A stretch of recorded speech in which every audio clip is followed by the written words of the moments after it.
প্রথমে আমি চিকেনগুলোকে ধুয়ে নিয়ে আসলাম, এনে আমি এই বোলটার মধ্যে রাখলাম যে ফুটো ফুটো যেন জলটা ঝরে যায়। ঝরে গেলে এটা শুকনো শুকনো হয়ে যাবে। কিছুক্ষণ পর ওই ঝাঁঝরি বোলটা থেকে চিকেনগুলো তুলে অন্য আরেকটা গামলায় আমি রাখলাম।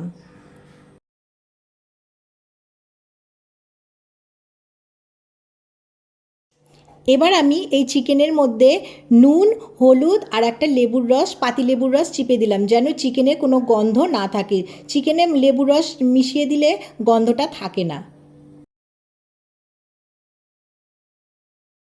এরপর কড়াইতে আমি তেল দিয়ে তেলটা গরম করে আলুগুলোকে ভেজে নিলাম।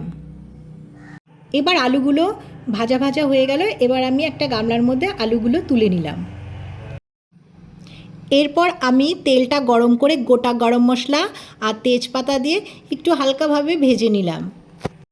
এরপর গোটা গরম মশলাগুলো ভাজা ভাজা হয়ে গেলে ওর মধ্যে আমি পেঁয়াজগুলো দিয়ে দিলাম। পেঁয়াজগুলো দিয়ে হালকাভাবে একটু ভেজে নিলাম। ভাজা হয়ে গেলে ওর মধ্যে আমি চিকেনগুলো দিলাম। চিকেনগুলো দিয়েও চিকেনগুলো ভালো করে আমি ভেজে নিলাম।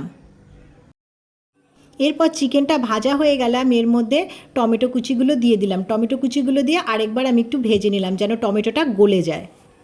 এরপর যখন চিকেন আর টমেটোগুলো একসাথে মিক্সড হয়ে গেছে তখন এর মধ্যে আমি সমস্ত রকমের মশলা দিলাম, যেমন আদা রসুনের পেস্ট, তারপরে জিরের গুঁড়ো, ধনের গুঁড়ো, যা যা প্রয়োজন, গরম মশলা, সমস্ত কিছু একসঙ্গে দিয়ে আমি এটাকে কষালাম।